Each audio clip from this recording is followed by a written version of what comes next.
terdapat satu desa yang tidak biasa, di mana desa tersebut sering mengadakan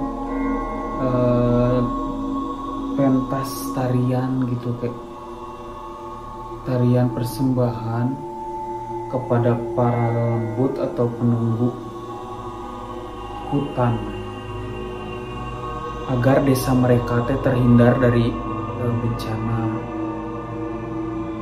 Nah, si penari manusia yang penarinya itu dijadikan tumbal untuk badarawuhi, atau bisa dikatakan jin. Penguasa hutan tersebut bisa jin, bisa apa gitu kan, pokoknya penguasa hutan tersebut. Nah, tumbalnya itu harus yang masih muda dan gadis, masih perawan gitulah. Namun tradisi tersebut sudah lama tidak dilakukan, hingga di desa tersebut itu tidak ada yang namanya lagi dihuni oleh gadis-gadis seumuran gadis-gadis perawan kayak seumuran gadis-gadis muda gitulah, tidak ada. Jadi semua tua-tua gitu, berumur lah. Tiba saatnya ada sekelompok mungkin yang akan melaksanakan KKN di desa tersebut. Namun awalnya sama kepala desanya ibaratnya kayak tidak diizinkan gitu, karena sebelumnya tidak pernah ada yang KKN ke sana.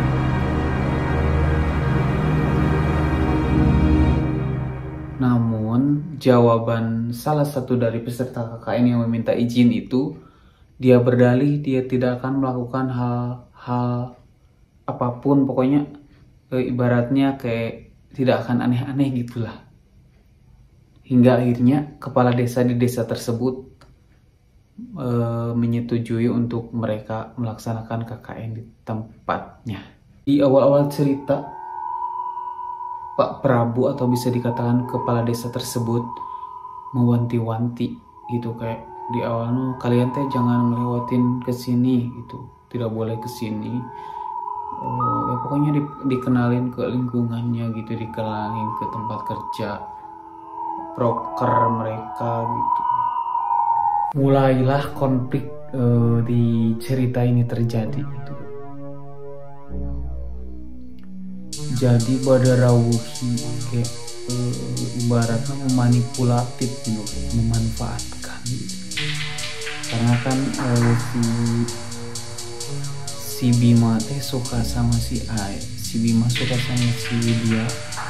Nah, sedangkan si Ayu sukanya sama si Bima gitu. Dia memanipulasi mereka berdua dengan cara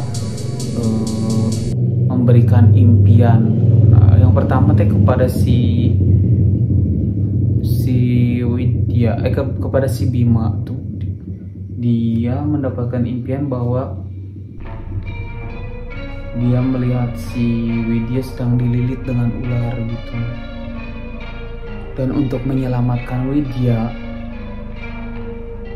si Bima harus ibaratnya kayak melakukan menemani badarawuhi, ibaratnya kayak bersetubuh gitulah. Nah, imbalannya selain dia harus menemani badarawuhi, di mata si Bima badarawuhi itu bukan ular, jadi dia jelmaan kayak perempuan cantik gitu, wanita cantik. Memanipulatif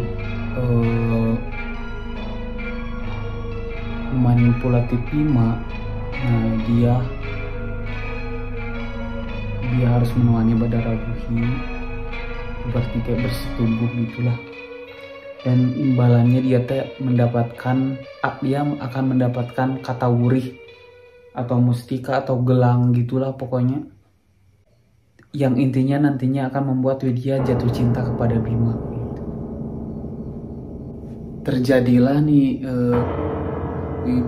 Terjadilah memang persetujuan gitu, antara Bima dan badarawuhi.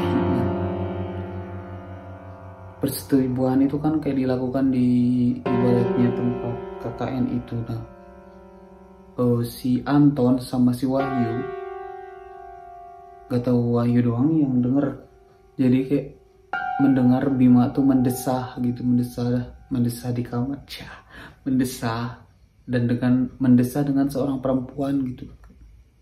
Padahal bukan cuma mendesah doang gitu kan, memang terjadi persetubuhan gitu, dan sampai menghasilkan kayak ular-ular gitu. Nah, ular-ular ini anak dari Bima dan Badarawuhi katanya. Ini juga aku rada-rada setuju dengan akun YouTube Drew Pang yang komen di errornya Nessie. Dan kayak aku bener nih, kayaknya kayak nyambung gitu. Gelang Katawuri atau mustika Katawuri yang diberikan Badarawuhi tersebut kan harus dikasih ke si Widya. Si Bima minta bantuan ke Ayu buat ngasih Katawuri itu ke Widya.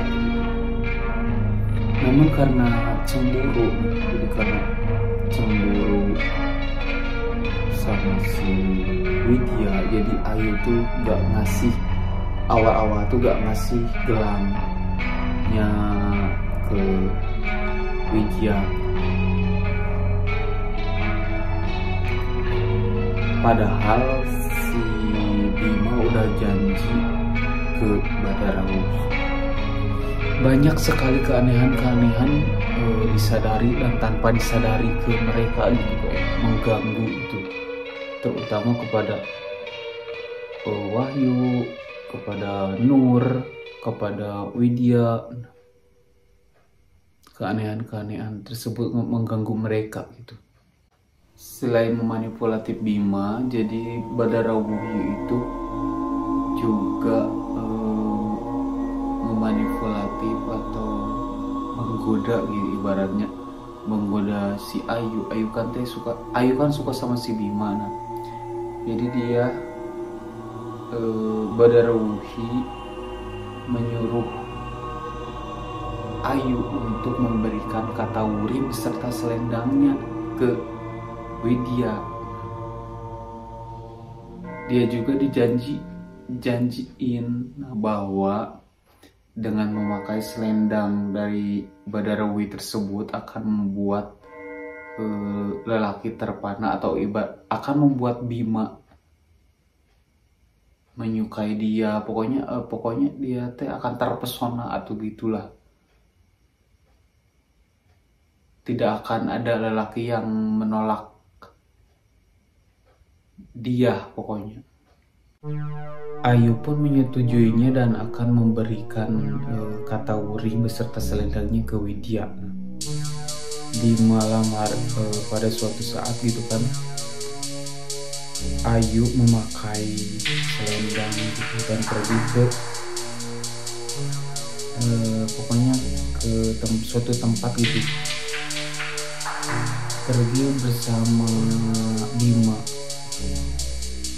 Dan Bima pun secara tidak sadar gitu, ibaratnya kayak tidak mau berbuat apa-apa gitu, dan terjadilah persetubuhan antara Ayu dan Bima gitu. Cuman di sini si Bimanya kayak bisa dikatakan setengah sadar karena dia karena si Ayu memakai selendang pemberian Badarawuhi, jadi kayak tidak bisa menolak gitulah pokoknya. Terpesona, bukannya tidak bisa menolak, tapi kayak terpikat oleh selendang itulah. Pas terjadinya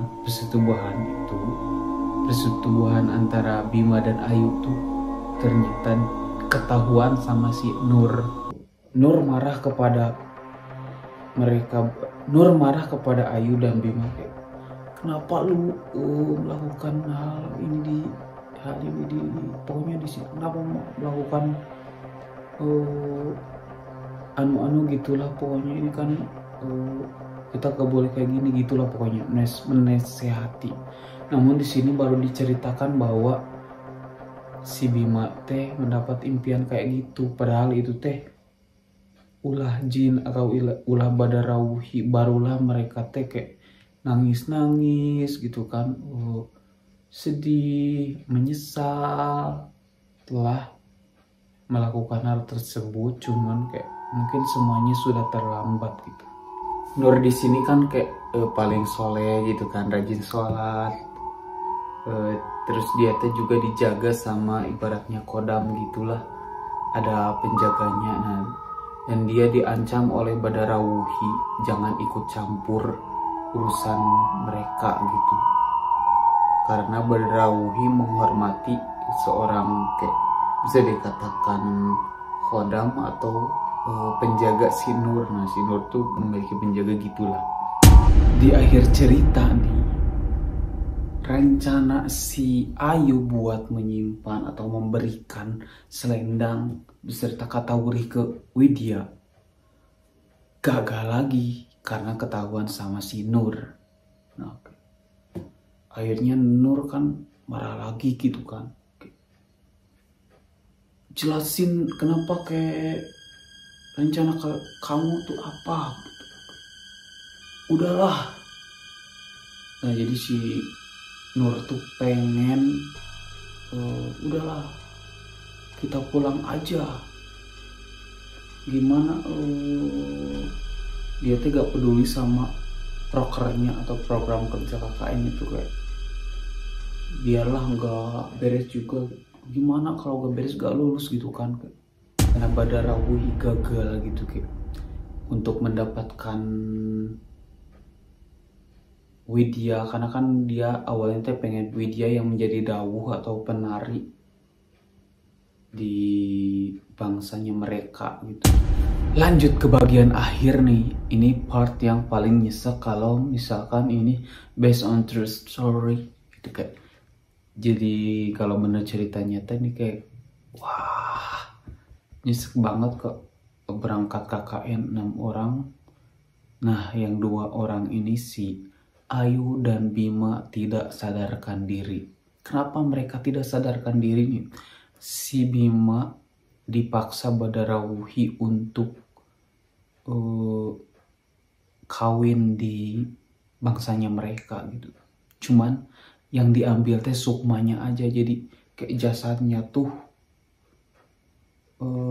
masih kalau koma ya koma, kalau pingsan ya pingsan, tidak sadarkan diri. Cuman sukmanya diambil dan si Bima tuh harus gak tahu nikah, gak tahu kawin, pokoknya harus di sana gitu, pokoknya di dunianya mereka gitu. Si Ayu juga, nah si Ayu juga sama gak sadar, koma, pingsan atau apalah jenis itu. Sukmanya si Ayu juga diambil, nah, dan dia dijadikan dawuh oleh Badarauhi. Dawuh itu sebagai penari yang disuruh menari gak berhenti-henti mengelilingi hutan kayak gitu. Wow. Cuman sukmanya ini kayak sukmanya itu kayak masih gak bisa sadar. Cuman kayak gak maksudnya jasadnya gak bisa sadar gitu kan. Cuman sukmanya kan udah diambil kayak gitu. Nah, part akhir juga Widya teh ikut melihat kayak gitu. Melihat Ayu dipaksa menari oleh Badarauhi. Widya juga dikelilingi oleh makhluk-makhluk ya bangsanya Badarauhi gitulah. Cuman dia bisa melarikan diri karena ditolong oleh Mbak Buyut atau Mbah Buyut gitulah. Ibaratnya kayak kuncen kalau di gunung apa di mana gitu, kayak kuncen gitulah. Dan part yang membuat aku terkejut gitu kayak gini, Ayu dan Bima tuh kan pingsan, ibaratnya kayak sukmanya diambil, atau tapi raganya kan masih ada, masih ibaratnya masih hidup, cuman sukmanya aja yang nggak ada. Gak tahu sih arti sukma dalam diri manusia teh kayak macam mana gitu, gak tahu. Dan Ayu dan Bima teh meninggal gitu, kayak akhirnya meninggal. Cuman meninggalnya teh setelah beberapa bulan, aku lupa pastinya berapa. Karena di film juga, di bioskop juga dikasih tahu kayak dia kalau gak salah duluan Bima yang meninggalnya kayak 2 bulan gitulah, 2 bulan setelah KKN baru meninggal, bener-bener meninggal. Coba bayangin kayak selama itu gitu kan, gak sadar atau gak sukmanya entah kemana, baru meninggal 2 bulan kemudian. Nah, si Ayu juga baru meninggal setelah beberapa bulan kemudian. Itu kayak gak sadar, gak tahu sistemnya kayak gimana gitu. Kenapa bisa kayak gitu kalau bener true story gitu, kayak bener cerita nyata sampai segitunya gitu kan. Pada akhirnya mungkin jika ini cerita beneran, kayak banyak pelajaran yang bisa kita ambil. Kalau bener kita juga doain aja buat, gak salah kan kalau ngedoain gitu, buat semuanya yang terlibat dalam cerita yang bener-bener diangkat menjadi film di bioskop itu ya. Semoga tenang di alam sana, dimaafin segala dosanya dan diterima iman Islamnya, gitu aja deh. Terima kasih telah menonton video ini. Nah, kalau mohon maaf nih jika ada salah-salah kata atau kata yang tidak pantas seharusnya diucapkan atau cerita yang keliru. Ini dari sudut pandang aku dan berkolaborasi dengan beberapa komentar yang sudah dijelaskan di awal. Semoga video ini bermanfaat. Jangan lupa subscribe dan nyalakan lonceng. Terus jangan lupa doain ke orang-orang yang terlibat dalam cerita beneran ini pada tahun-tahun sebelumnya gitu. Itu lebih baik sih. Sampai jumpa di video lainnya.